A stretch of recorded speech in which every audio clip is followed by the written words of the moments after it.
출애굽기 14장 13절부터 읽겠습니다. 출애굽기 14장 13절. 모세가 백성에게 이르되 너희는 두려워 말고 가만히 있어서 여호와께서 오늘날 너희를 위하여 행하시는 구원을 보라. 너희가 오늘 본 애굽 사람을 또 다시는 영원히 보지 아니하리라. 여호와께서 너희를 위하여 싸우시리니 너희는 가만히 있을지어다. 여기까지 읽었습니다. 지금 이제 이 이야기는 하나님이 구원을 이루는 이야기입니다. 그러니까 우리가 구원을 받을 때에, 성경 말씀을 듣고 구원을 받을 때에 있었던 그 이야기가 옛적에 출애굽할 때의 그 이야기와 동일하다는 것을 생각을 해야 될 거예요. 그러니까 출애굽 때 그때 양의 피로 문인방에 발라서 우리를 홍해를 건너서 광야 땅으로 옮겨놓는 그것이 지금 우리가 하나님을 모르고 있는 상태에서 하나님을 알게 되고 하나님을 아니까 옛날에 양의 피로 문술주와 문인방에 피를 발라서 구원시켰다라는 것을 이제 실감을 하는 겁니다. 옛날에는 그러한 일을 했을 때에 사람들이 하나님의 능력을 받지만 지금 이 시대는 똑같은 일인데 하나님의 능력을 보는 사람이 있는가 하면은 못 보는 사람도 있어요. 그 하나님 능력을 보는 사람은 구원받은 사람이고 못 본 사람은 구원을 받지 않은 사람입니다. 그런데 지금 현재 이 시대에 하나님은 수차 이야기하기를 하나님의 은혜로 구원을 받는다라는 그 이야기도 수차례 했고, 또 지금 이 시대는 바로 하나님의 은혜의 날이고 구원의 날이다라고 이렇게 이야기를 했습니다. 그런데 은혜의 날이고 구원의 날인데도 은혜를 받지 못하고 구원을 받지 못하는 사람들이 있습니다. 고린도후서 6장 1절. 우리가 하나님과 함께 일하는 자로서 너희를 권하노니 하나님의 은혜를 헛되이 받지 말라. 가라사대 내가 은혜를 베풀 때에 너를 듣고 구원의 날에 너를 도와도다 하셨으니 보라 지금은 은혜 받을 만한 때요 보라 지금은 구원의 날이로다. 그러니까 지금이 은혜를 받을 때고 지금은 구원의 날이다. 그 옛날에 그 출애굽할 때 그때는 출애굽을 할 당시에 그 양의 피로 문인방이나 그 설주에 바를 때 그 순간의 내가 바로 은혜의 날이고 구원의 날이었습니다. 그 순간이 지나가보고 나면은 은혜의 날이고 구원의 날이 없어져 보는 거예요. 왜 그러냐?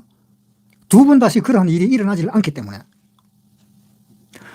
그것이 바로 우리가 구원받는 거하고 똑같은 겁니다. 구원받는 것도 그 한순간에 구원을 받고 그 하나님 나라 천국에 들어가는 것으로 그거로서 끝입니다. 그런데 그것을 두 번, 세 번 이렇게 받는 것이 아니거든요. 한 번 받으면 끝이 나는 거예요.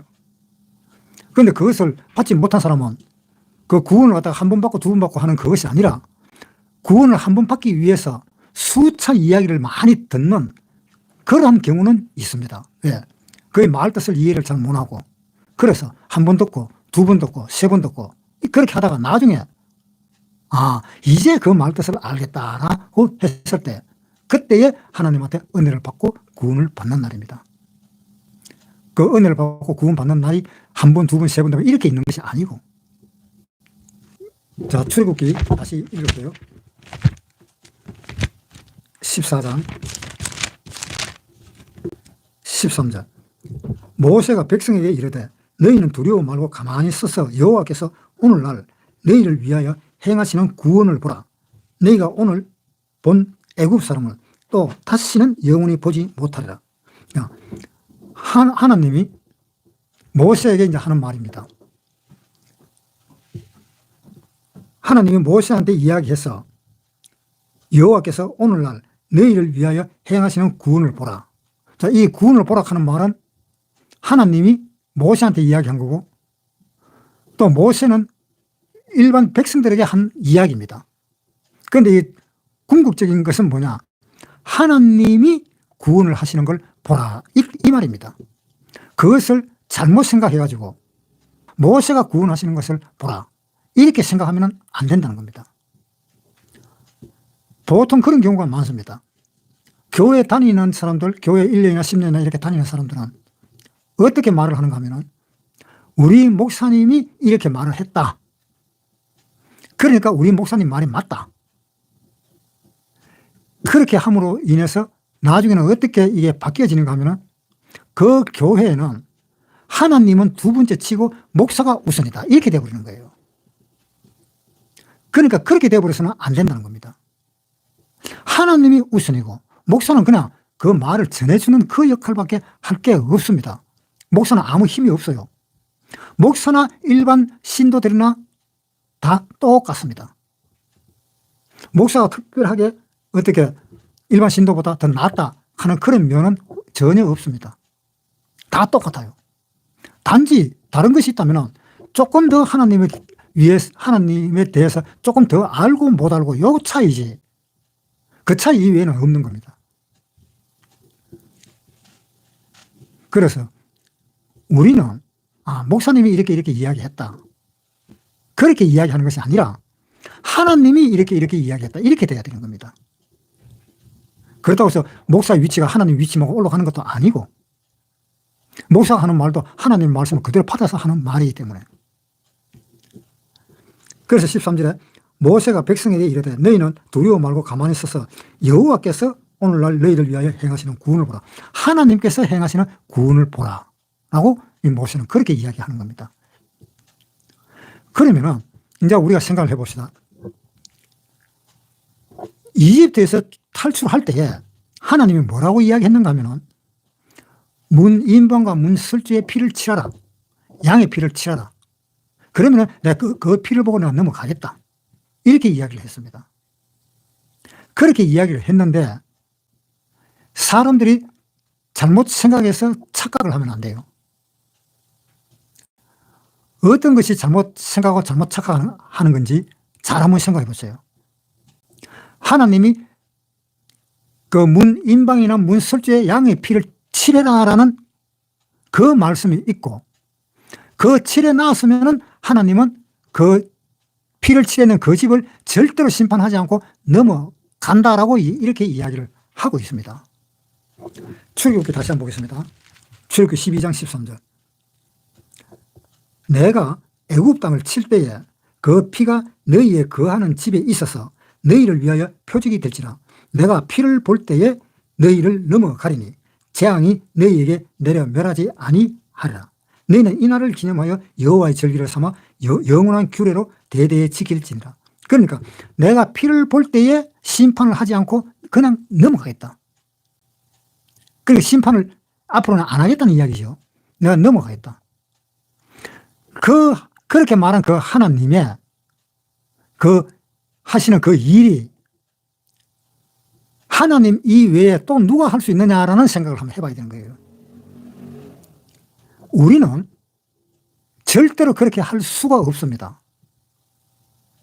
왜냐하면 우리는 흠이 있는 사람입니다. 어떤 흠이 있어요? 죄를 지은 그 흠이 있습니다. 그런데 이 유월절 양은 흠이 있으면 안 돼요. 흠이 있으면 하나님이 안 받습니다. 흠이 없어야 돼요. 그런데 흠이 없는 사람이 있느냐라는 문제입니다. 이 세상에 흠이 없는 사람은 전혀 없습니다. 한 사람도 없습니다. 그러니까 사람이 죽어서는 절대로 안 되니까 사람이 죽지 않게 하나님은 뭐를 이야기하는가 하면은 내가 너희를 대속하겠다라는 그 대속의 의미로 예수님을 이 세상에 보내신 겁니다. 디모데전서에 한번 보겠습니다. 디모데전서 2장 5절. 페이지 수는 신약 338페이지입니다. 하나님은 한 분이시요 또 하나님과 사람 사이에 중보도 한 분이시니 곧 사람이신 그리스도 예수라. 그가 모든 사람을 위하여 자기를 속전으로 주셨으니 기약이 이르면 증거할 것이라. 하나님이 자기를 이 세상 사람들의 속전으로 줬다라고 이야기하고 있습니다. 그러니까 사람은 절대로 그렇게 할 수가 없다는 겁니다. 사람은 절대로 속전으로 줄 수가 없다는 겁니다. 속전으로 주려면은 그 양이나 그 짐승의 피가 전혀 흠이 없어야 돼요. 그래서 짐승이 어디를 가다가 뭐 다리가 부러졌다. 다리 부러진 것이나 또 어디에 가다가 뭐 점이 많이 있는 그런 양이다. 점이 있는 것은 또 안 된다. 그러니까 아주 깨끗해야만이 된다는 이야기입니다. 그래야만이 속전으로 줄 수가 있는 그 양이 된다는 겁니다. 그런데 사람은 그렇게 깨끗한 사람이 없잖아요. 그러니까 사람은 절대로 속전으로 줄 수가 없는 사람입니다. 사람은 대속을 받아야 될 사람입니다. 다시 출애굽기 14장에 13절에 모세가 백성에게 이르되 너희는 두려워 말고 가만히 서서 여호와께 오늘날 너희를 위하여 행하시는 구원을 보라. 가만히 서서 가만히 있거라 이 말입니다. 가만히 있으면은 하나님이 다 알아서 하신다는 이야기입니다. 그러니까 이런 이야기를 일반 사람들이 생각을 한다든가 또는 교회에 다니는 보통 사람들이 생각하기를 그 가만히 있어갖고 뭐가 되느냐라고 이야기를 할 것입니다. 그런데 가만히 있지 않으면 아무것도 못합니다. 가만히 있어야만이 하나님이 할 수가 있습니다. 출애굽할 때 문설주나 문인방에 피를 바르고 집 안으로 들어가서 가만히 있어야 돼요. 밖으로 나오면 죽습니다. 바깥으로 나오면. 왜? 집에 가만히 있으면 안 죽는 이유가 그 집의 대문에 바르는 건데 그 대문에 바른다는 것은 그 집을 다 바른다는 의미입니다. 그래서 대문에 바른다는 것은 그 집 안에 있는 사람들을 모두 다 보호를 한다는 의미입니다. 그런데 그 사람이 나와버리면 피를 안 발랐는 사람이 되잖아요. 그러니까 너희는 그 피를 바르고 나는데 가만히 있거라. 하나님이 다 알아서 한다. 그것을 생각을 해야 되는 겁니다. 예레미야예요. 3장 26절. 예레미야애가 3장 26절. 사람이 여호와의 구원을 바라고 잠잠히 기다림이 좋도다. 그러니까 우리가 할 일은 하나도 없다는 겁니다. 우리가 할 일은 하나도 없고 그냥 가만히 있으면 된다는 이야기입니다. 그러니까 보통 사람들이 생각할 때는 도저히 이게 이해가 안 가는 겁니다. 어떻게 가만히 있으면 하나님이 해주실까? 그래도 우리는 하나님을 믿는 사람인데 뭔가 해야 되지 않겠느냐? 라고 생각을 하고 그렇게 일을 하려고 하는 사람들이 참으로 많습니다. 그렇게 일을 하면 할수록 더 안 돼요. 구원받는다는 것은 더 멀어지는 겁니다. 우리가 하나님을 위해서 할 거라고는 하나도 없습니다. 요한복음 한번 보세요. 요한복음 6장 28절. 저희가 묻되 우리가 어떻게 하여야 하나님의 일을 하오리까? 예수께서 대답하여 가라사대 하나님의 보내신 자를 믿는 것이 하나님의 일이니라. 그러니까 하나님을 믿는 것이 하나님의 일이다.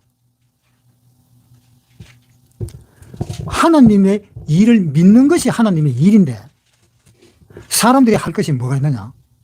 그러면 믿으면 되겠네? 그 믿는 일을 한다고 해서 그 믿어지는 것이 아닙니다. 믿는 것이 하나님의 일이라면 그럼 나는 믿어야 되겠다. 이렇게 생각해서 믿으려고 생각을 하면 안 된다 이 말입니다. 그래서 저는 전도할 때 보통 이런 이야기를 합니다. 예수를 믿으면 당신은 지옥 갑니다. 사실 그래요. 예수를 믿으면 지옥 가버리는 거예요. 예수를 믿는 것이 아닙니다. 그런데 여기는 우리가 어떻게 해야 하나님이 일을 하오리까? 예수께서 대답하여 가라사대 하나님의 보내신 자를 믿는 것이 하나님의 일이니라. 여기는 하나님을 믿는 것이 하나님의 일이라고 그랬는데 그런데 왜 믿으면 지옥 간다는 말입니까? 라고 이렇게 반문을 할 것입니다. 자, 이것이 굉장히 중요한 문제인데요. 우리가 어떠한 사람을 사랑하려고 마음을 먹습니다. 그런데 어떠한 사람을 나는 사랑해야 되겠다라고 생각하고 사랑을 한다면 그 사랑이 옳은 사랑일까요? 그런 사랑일까요? 내 저 사람을 꼭 사랑해야 되겠다.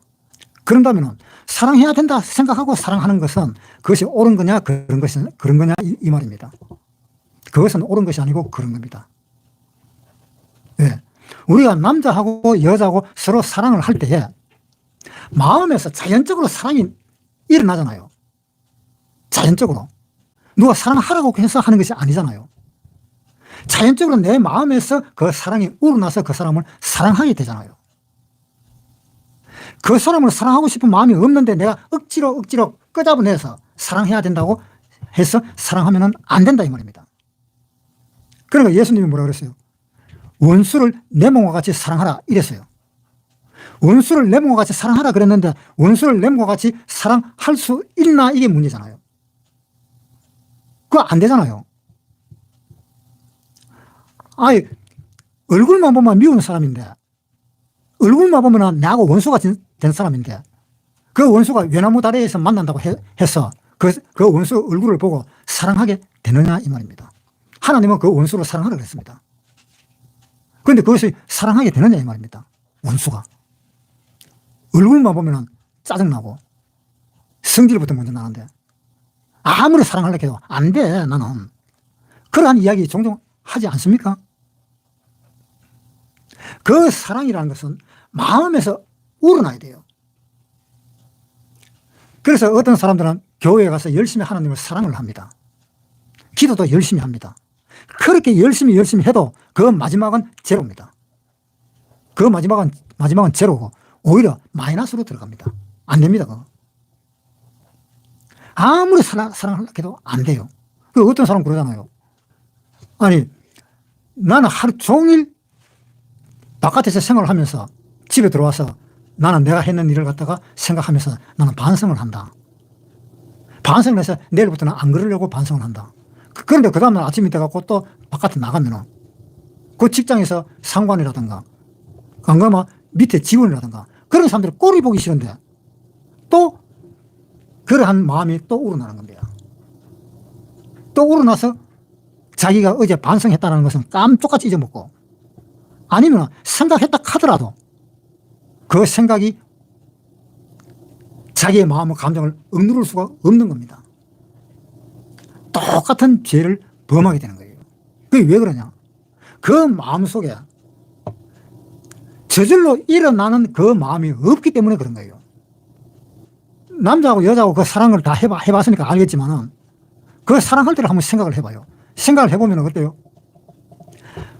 내가 저 사람을 좋아한다, 사랑한다 하는 그것이 내 마음에서 우러났을 때 그 사람이 좀 기분 안 좋은 소리 해도 넘어갈 수 있잖아요. 내가 마음에 안 드는 사람이 좀 마음에 좀 안 좋은 소리 하면은 그것이 내 가슴에 못이 되어 버리잖아요. 그런데 내가 마음에서 좋아하는 그 사람은 절대로 못이 안 되잖아요. 내가 참아야지. 누구를 위해서? 그 사람을 위해서 참아야지. 그리고 참을 수 있는 능력도 생기잖아요. 그러니까 그러한 것들이 어디에서 나오느냐 이 말입니다. 내 마음 가장 깊은 데서 저절로 우러나오잖아요. 저절로 우러나오려면 뭐가 있어야 되느냐? 내 마음속에 사랑이 있어야 돼요. 내 마음속에. 내 마음속에 사랑이 있어야만이 그 원수도 사랑할 수 있는 능력이 생기는 겁니다. 그런데 내 마음속에 사랑이 없으면 죽었다 깨나도 그게 안 되잖아요. 그것처럼 내 마음속에 어떤 사람을 좋아한다면 그 좋아하는 그 사람을 내 마음에 두고 있으면 자나 깨나 앉아나 서나 항상 생각나잖아요. 항상 생각을 하잖아요. 문자 같은 거 그런 걸 받아본다든가 편지가 날라오면 그 편지를 본다든가 그러면 그 편지 보고 문자 보고 하는 것이 한 번만 보고 끝나는 거예요. 아, 내가 좋아하는, 내가 사랑하는 사람, 내가 좋아하는 사람이 나한테 편지 찌었는데 그 문자나 편지를 한 번만 보고 끝나느냐고. 안 그렇잖아요. 보고 또 보고 보고 또 보고 계속 보잖아요. 그게 왜 그래요? 내 마음속에 그 사람이 있기 때문에 그렇게 보는 겁니다. 내 마음속에 그 사람이 없으면 안 봐요. 성경도 마찬가지입니다. 성경도 내 마음속에 하나님이 있기 때문에 보고 듣는 겁니다. 하나님이 내 마음속에 없으면 보고 듣는 것조차도 그게 안 돼요. 그 억지로 하게 되는 거예요. 자진해서 하게 되는 것이 아니다 이 말입니다. 그래서 하나님한테서 사랑을 받아야만이 그 사랑이 내 마음속에 들어와서 그 다음에 내 마음속에서 그것이 움직이는 거예요. 그것이 움직일 때에 하나님의 원수로 사랑하라 하는 그 말이 내 마음속에 들어오면 하나님이 내 마음속에 있으니까 그 내 마음속이 내 마음을 흔들면 그때서 내가 이러면 안 되지. 내가 하나님한테 이렇게 구원까지도 받고 하나님도 나를 갖다가 얼마나 싫어했었을까. 구원받기 전에 하나님도 안 믿었잖아요. 구원받기 전에 하나님도 안 믿고 하나님 이야기하면 듣기 싫어가지고 골방으로 들어가 버리고 하나님 이야기하면 뭐 또 이야기해봐야 또 똑같은 뭐 그런 이야기 그렇게 생각하면서 하나님 이야기를 안 듣잖아요. 왜? 내 마음속에 하나님이 없었기 때문에. 그때에 하나님의 마음을 생각을 하는 거예요. 하나님이 내가 하나님을 믿기 전에는 하나님이 나를 얼마나 원수처럼 여겼을까. 하나님이 내가 이야기 좀 하려고 하면 그 이야기 안 듣는다고 덮어버리고 이야기 믿으라고 하면 아예 안 믿는다고 이야기하지도 말아 하면서 그렇게 배척을 해버리는 그 나를 하나님이 얼마나 나를 미워했을까. 그 미워하는 그 나를 하나님은 그래도 나를 사랑하시고 나를 건져 주셨구나. 그러면 그 미운 사람이 있는데 그 미운 사람을 내가 사랑을 하려니까 안 된다 이 말입니다. 그런데 안 되는데 내가 저 사람을 미워했듯이 하나님도 나를 그렇게 미워했잖아. 하나님도 나를 그렇게 미워했는데 하나님이 결국은 나를 끝까지 사랑해갖고 나를 하나님께로 돌렸구나. 그런 마음이 생겨서 그 마음에 작동을 하면은 원수도 사랑하게 된다 이 말입니다. 그런 하나님이 내 마음속에 없어서는 그런 마음이 절대로 안 생기는 거예요. 그게 보통 일반 사람들 신도들한테도 이야기를 합니다. 원수를 사랑하십시오. 원수를 사랑하라 하는 그 말은 자기가 원수를 사랑할 수 있어야만이 신도들한테 원수를 사랑하라 하는 말을 할 수가 있는 겁니다. 자기가 원수를 사랑할 마음이 없는데 그걸 어떻게 그렇게 사랑하라 하는 말을 할 수가 있어요. 그러니까 그것은 다 위선입니다. 위선. 그러니까 하나님이 원수를 사랑하라 하는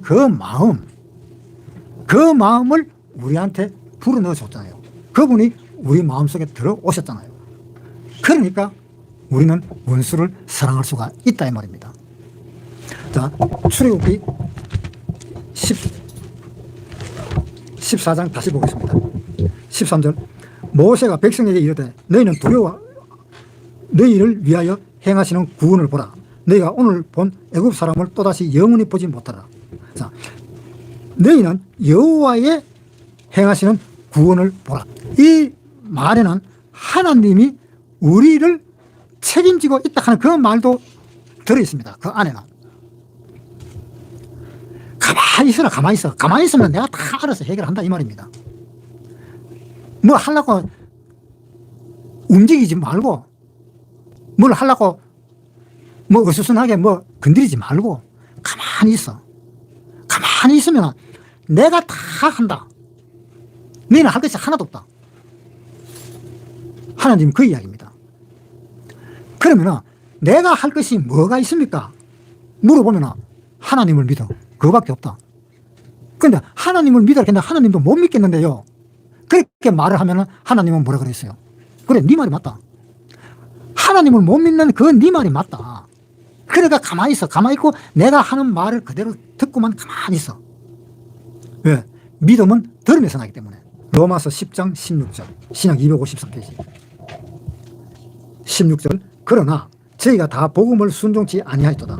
이사야가 가로되 주여 우리의 전하는 바를 누가 믿었나이까 하였으니 그러므로 믿음은 들음에서 나며 들음은 그리스도의 말씀으로 말미암았느니라. 자, 그러니까 믿음은 들음에서 난다. 그래서 듣고 믿음이 생기면은 하나님이 말씀하시는 대로 원수까지도 사랑할 수 있다 이 말입니다. 믿기 이전에 해야 할 일이 뭡니까? 들으라. 믿음은 들음에서 난다. 하나님을 믿는 것이 내가 해야 할 일이면은 그러면 내가 하나님을 믿겠습니다 라고 이야기했을 때 하나님은 또 뭐라고 이야기하느냐? 믿기 이전에 먼저 들으라. 먼저 들어야만이 믿을 수가 있다 이런 이야기입니다. 들으면 믿음이 생긴다. 하나님 지금 그 이야기를 하고 있는 겁니다. 갈라디아서에 한번 보겠습니다. 갈라디아서 3장 23절, 신약 305페이지 23절. 믿음이 오기 전에 우리가 율법 아래 매인받고 계시될 믿음의 때까지 갇혔느니라. 이같이 율법이 우리를 그리스도에게로 인도하는 몽학선생이 되어 우리로 하여금 믿음으로 말미암아 의롭다 함을 얻게 하려 함이니라. 믿음이 온 후로는 우리가 몽학선생 아래 있지 아니하도다. 자, 믿음이 오기 전과 믿음이 온 후가 있잖아요. 믿음이 오기 전에는 우리가 항상 몽학선생 아래 있었다. 즉 뭡니까? 몽학선생이 하는 말을 들으라 이 말입니다. 몽학선생이 하는 말을 계속 들으라. 믿음이 오기 전에는. 몽학선생이 하는 말을 계속 들으면 나중에는 어떻게 돼요? 믿음이 온 후로는 오고 나니까 이제는 우리가 그 몽학선생한테 들을 필요가 없구나. 이제는 몽학선생도 필요가 없다. 믿음이 온 후로는. 그러니까 우리가 듣고 믿음이 오면은 그 다음에는 또 들을 이유가 없습니다. 믿음이 왔기 때문에. 그래서 출애굽기 14장에 다시 볼게요. 출애굽기 14장 13절. 모세가 백성에게 이르되 너희는 두려워 말고 가만히 있어서 여호와께서 오늘날 너희를 위하여 행하시는 구원을 보라. 너희가 오늘 본 애굽 사람을 또 다시는 영원히 보지 못하라. 자, 하나님께서 행하시는 구원을 보라. 하나님께서 행하시는 그 구원을 보라는 것은 하나님이 너희를 어떻게 구원하는지 보라 이 말입니다. 그 구원하는 걸 보니까 뭡니까? 양의 피를 갖다가 집안이나 문 인방에 발라가지고 그럼 집에 가만히 있어. 그럼 가만히 있으면 하나님의 구원을 보는 거야. 바깥에서는 이집트 사람들은 죽는다고 애 죽었다고 난리가 나고 곡을 하고 한참 곡을 하는데 너는 곡도 안 하고 가만히 있어도 그냥 하나님이 넘어가잖아. 언제 구원을 시켰는지 모르게 아이고 이제 심판이 다 끝났는가 보네. 그때서 바깥에 나가니까 다 끝나버렸어. 게임이 완전히 끝나버린 거예요. 자, 그동안에 하나님은 하신 일이 무엇이었을까? 양이나 염소의 그 피로 문 인방이나 문 설주에 바르지 않은 집을 전부 다 심판을 다 해버렸고 전부 다 죽였고 그 다음에 하나님을 믿는 그 사람들, 즉 양의 피로 문 설주나 인방에 피를 발랐는 그 집에는 한 사람도 죽지 않고 완전히 다 살렸고 어떤 교회의 목사가 그렇게 할 수 있습니까? 절대 못하잖아요. 사람을 봐서는 안 된다는 겁니다. 하나님을 봐야 되지 사람을 봐서는 안 된다는 겁니다. 그러니까 사람은 하나님의 일을 10분의 1이 아니라 100분의 1, 1000분의 1, 만분의 1도 못합니다. 사람은. 하나님만 할 수 있습니다. 그래서 하나님은 그 일을 하기 위해서 예수님을 이 땅에 보낼 때에 속죄 제물로 이 세상에 보낸 겁니다. 속죄 제물로. 왜? 하나님만 할 수 있기 때문에. 속죄 제물로 보냈는데 예수님은 아무 흠이 없는 것입니다. 아무 흠이 없는 그것을 제물로 바친 겁니다. 우리는 그렇게 제물로 바치지를 못합니다. 다 흠이 있기 때문에. 흠 없는 사람 어디 있어요? 한마디로 누가 말하다 성질 없는 사람 어디 있느냐 하는 식으로 흠 없는 사람이 어디 있느냐고. 그래서 하나님이 하시는 그 구원을 너희는 보고 있거라. 하나님이 다 알아서 한다. 하나님은 구원부터 시작해서 우리가 죽는 날까지 하나님이 다 하시는 겁니다. 우리가 할 필요가 없어요. 하나님이 알아서 다 합니다. 그러면 우리가 해야 할 일은 뭐냐? 단지 하나밖에 없어. 하나님을 생각하니까 하나님이 너무 고맙고 나를 구원시켜줘서 너무 감사한 그 마음만 가지고 있어라. 그 마음을 가지고 있는 사람은 어떻게 살까요? 그 마음을 가지고 있는 사람은. 그 마음을 가지고 있는 사람이 살인을 할까요? 그 마음을 가지고 있는 사람이 도둑질을 할까요? 그 마음을 가지고 있는 사람이 어떤 사람하고 싸우고 폭행을 할까요? 안 그렇잖아요. 그 마음을 가진 사람은 하나님과 같은 마음을 가지는 겁니다. 그렇게만 있으면 돼요. 그러면 하나님이 다 알아서 하는 겁니다. 다. 구원시킬 때 양의 피로 발라라. 그리고 양의 피로 바르니까 하나님이 그 뒤는 다 알아서 하고 또 모세를 통해 가지고 자 바닷물로 지팡이로 앞을 향해서 펴라. 그러니까 지팡이로 앞을 향해서 펴니까 홍해 바닷물이 완전히 갈라져 버리고 또 광야에 와가지고 물이 없다 하니까 네가 가지고 있는 반석을 가지고 지팡이로 그 반석을 치라 하니까 그 반석에서 물이 200만 명이나 되는 그 많은 사람들이 먹는 물이 쏟아져 나오고. 그러니까 우리가 할 일은 하나님이 허락하면 그거 하면 되는 거예요. 아무것도 없어요. 그런데 아무것도 없는데 하는 그 일이 사람들은 참 힘들어해요. 이 이삭은 다니는 곳마다 우물을 팠었어요. 우물을 파다가 그 동네 사람이 야, 이 우물이 내가 판 건데 니는 언제 네가 팠어? 내가 판 거다 하면서 어거지를 세울 때도 이삭은 그 어거지를 세우는 걸 다 알면서도 그냥 물러나버렸습니다. 그 우물을 그냥 포기하고 다시 또 우물을 파고 또 그 우물을 빼들면 또 그 빼들린 그대로 또 빼들리고 또 다른 데 가서 또 우물을 파고 그 우물 하나 파는데 돈이 얼마나 들까요? 그렇게 가는 곳곳마다 우물을 파는 거예요. 왜? 다른 사람들 다 빼들어 가버리니까. 그러니까 이삭은 완전 바보처럼 거기에 눌려가지고 그냥 너가 해라 그러면. 그리고 나 또 보고 또 우물을 파는 겁니다. 그 우물이 바로 뭐 하는가 하면 생수를 깃는 거잖아요. 생수가 나오는 곳이 우물이잖아요. 그런데 그렇게 생수가 우물에서 쏟아져 나오는데 그거 기를 힘이 없는 거예요, 사람들이. 그 우물을 깃는 것은 자기가 해야 되는 겁니다. 그 우물을 깃는 그거 하나만 우리가 가지고 있으면 돼요. 그 하나만 가지고 우리는 신앙생활을 할 수 있는 겁니다. 그러고는 하나님이 모든 것을 하나님이 다 책임지고 처음부터 끝까지 다 책임집니다. 출애굽기 14장 다시 읽을게요. 14장 13절. 모세가 백성에게 이르되 너희는 두려워 말고 가만히 서서 여호와께서 오늘날 너희를 위하여 행하시는 구원을 보라. 너희가 오늘 본 애굽 사람을 또 다시는 영원히 보지 못하리라. 여호와께서 너희를 위하여 싸우시리니 너희는 가만히 있을지니라. 하나님이 이스라엘 사람을 구원을 시킨 것이 하나님이 구원을 시킨 거고 또 이스라엘 사람이 홍해 바다를 건넌 것도 하나님이 건너게 할 수 있는 그 길을 만들어 줬기 때문에 이스라엘 사람들이 길을 건넜고 길을 건너고 난 뒤에 그 광야로 들어가서는 거기에서 하나님이 만나를 주고 밥을 먹게 하셨고 그것도 하루 이틀도 아니고 40년 동안 밥을 먹여줬잖아요. 그러니까 이 모든 것을 하나님이 혼자서 다 할 테니까 너희는 지켜봐라. 지켜보고 한 가지만 해라. 뭐 물이 없느냐? 물 깃고 반석에서 물 쳐라 그래서 물이 나오도록 해줄 테니까 그 물을 너희는 먹어라. 그게 반석에서 나오는 물을 받아 먹는 것은 각각 개개인이 다 받아 먹어야 되는 겁니다. 하나님이 그 물을 떠가지고 입에 넣어주지는 않는 겁니다. 그거 하나만 하라 이거예요. 그것이 바로 우리가 져야 될 십자가입니다. 그러니까 이제부터는 하나님이 처음부터 우리가 죽을 때까지 하나님은 책임을 지고 있습니다. 시편 121편에 보겠습니다.